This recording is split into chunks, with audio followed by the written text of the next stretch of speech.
Hello and welcome to Beyond the Big Six. I am Conor Bromley and today we are talking about the relegation battle in the Premier League and who could be the answer to one of the newly promoted teams surviving in the Premier League for the first time in a few seasons. Leeds, Burnley and Sunderland are all aiming to survive in the Premier League and become the first team over the last two seasons to survive after being promoted. Yes, we've had 6 teams go straight back down in the last 2 seasons, which isn't great for competition in the Premier League, and that is creating a lot of debate around whether the gap between the Championship and the Premier League is too big. My opinion is that it is too big, but these 3 teams do have a chance this season to plug that gap, and potentially at least one of them could have a chance to survive, and we're going to go into why right now.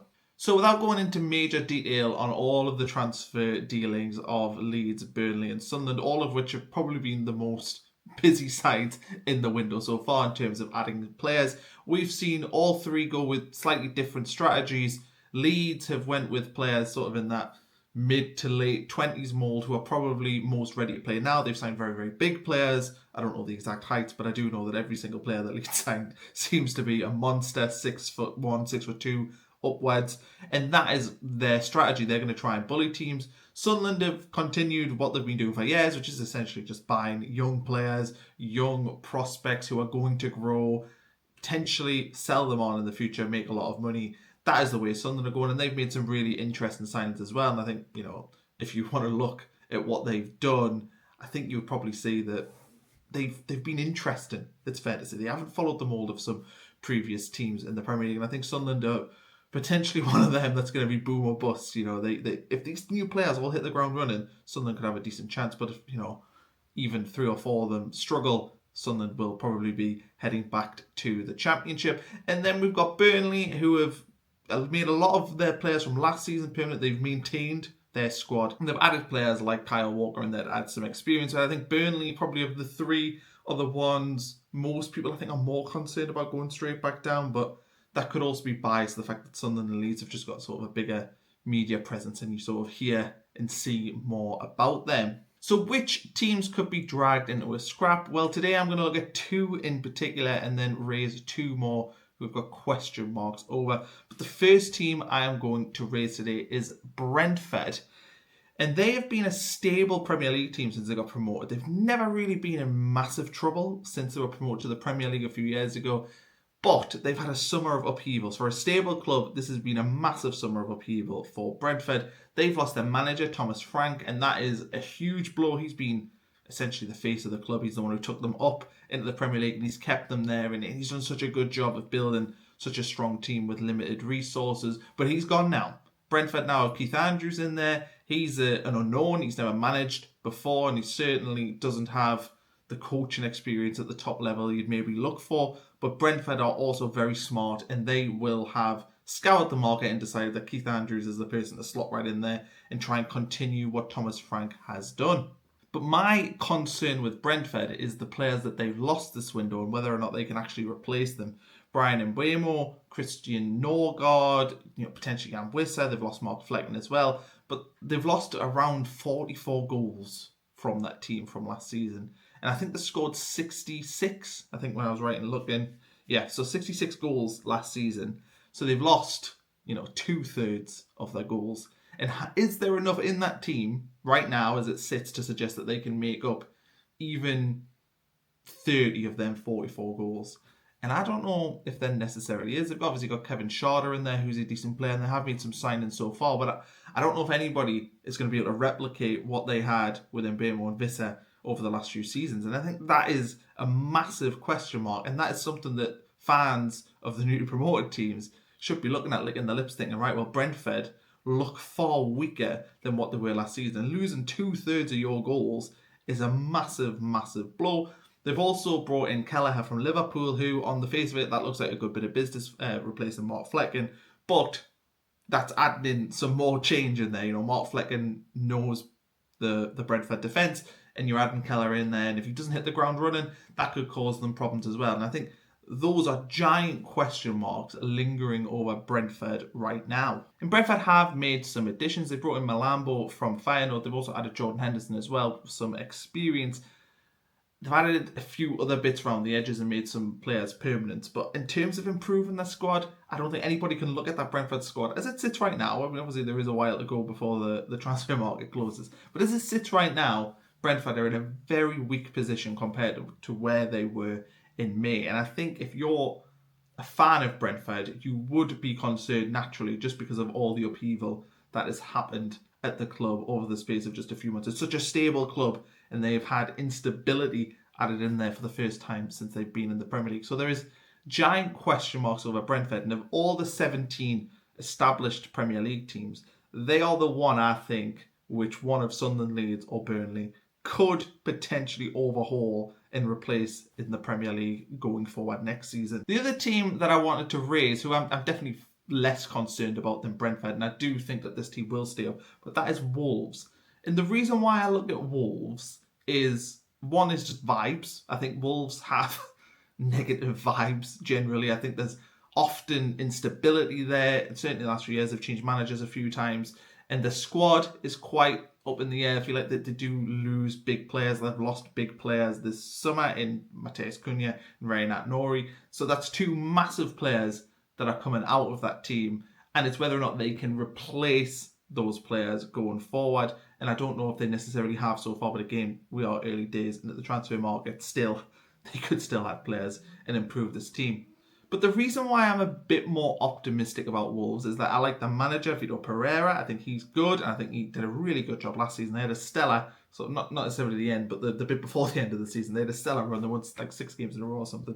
And I think Wolves generally, with him there, on a stable footing. I also love Jorgen Strand Larsen, and I don't think there's any team in the newly promoted 3, and none of them have a player that is of that quality going forward. You know, I think he could score again somewhere between 10 and 15 goals, and that is something which the newly promoted sides don't have. So there are definitely lots of ticks at Wolves. I mean, look at that midfield too that they've got with Gomez and Andre. The two of them are far and away better than what these newly promoted teams have.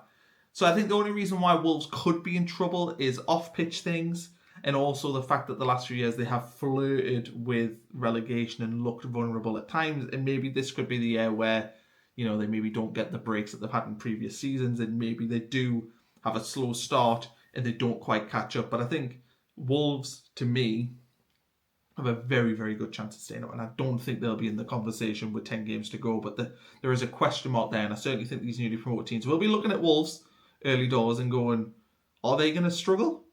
And if, you know, if we play them, is it a 6-pointer? And I think that is something which could affect things for Wolves. I think they will be considered in that group of teams, and I think their fans will be a bit on edge if they do have a bad start of the season and may, you know, be looking for change potentially. But I do think Wolves will be okay come the end of the season. And I think what these two teams have, which I touched on it there with Wolves with their strong players, but they just have players that are better than what Sunderland, Leeds and Burnley have. And that's just a fundamental truth. You look across their squads and you compare it to their newly promoted team squads, and there's not that many players from the newly promoted teams that would get into these starting 11s. And I think that is the battle that these newly promoted sides have, is that you look what everyone else has in this, you know, the other 17 in the league, they are objectively just stronger. And what these newly promoted teams need to hope happen is that their new signings hit the ground running and do really well, and that these teams have disasters. You know, like I'm talking catastrophes on the field that just snowball and get worse and worse and worse, because the difference in quality is just that vast. And, you know, I look at, say, Sunderland, who spent over £100 million and they've brought in loads of players. Still, though, there are gaps in that team. If you look at Sunderland's centre-back options right now, I know that they will do business there.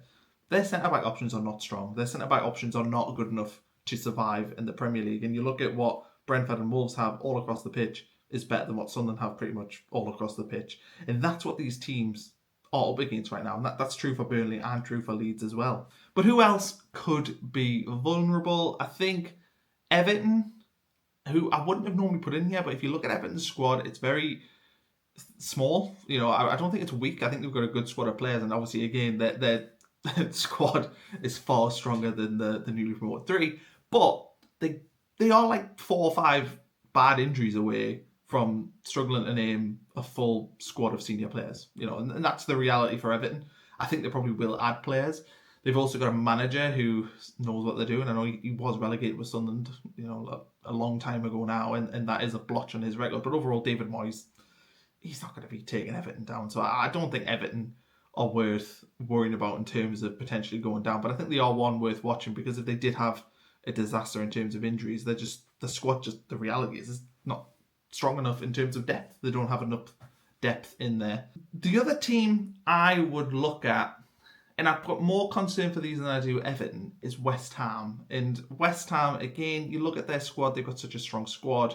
They shouldn't really be in danger. And I don't think they will be in danger, but I can see a situation where they end up in it. I think Graham Potter has struggled since going in there. I don't think that's been a lovely connection. I don't think West Ham and Graham Potter has been a match made in heaven so far, and it might change in the new season, and maybe they'll click this summer and the pre-season's all they needed. But right now, when I look at how West Ham ended the season under Graham Potter, I didn't get great vibes, and I feel like that could potentially change things heading into the season and maybe put West Ham in a vulnerable position. I also think that West Ham, they're in like a bit of transition. I think they're quite stale right now, and I look at their squad and I seem to see the same sort of faces. And I sort of worry that if West Ham got a couple of injuries, the way that fan base is at the moment, I don't think that fan base is massively happy right now. I can see how a snowball could happen for West Ham. They could end up in danger, but again, I don't see a world where any of these newly promoted teams are able to match West Ham over a 38-game season, because they just have objectively better players. So I know this video was meant to be on Beyond the Big Six, talking about how these newly promoted teams could survive. I don't think more than one of them could. I really think the strength of the Premier League is so much right now, it'd be really difficult for 2 to stay up. But I certainly think there are vulnerabilities within that established 17, certainly more so than there was last summer when Ipswich and Southampton and Leicester came up.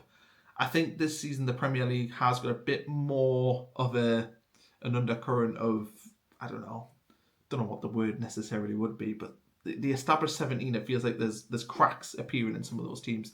So I do think there is a chance for at least one of these teams to stay up, and I think it will be fascinating to see. I think we will actually have a relegation battle this season, which would be lovely.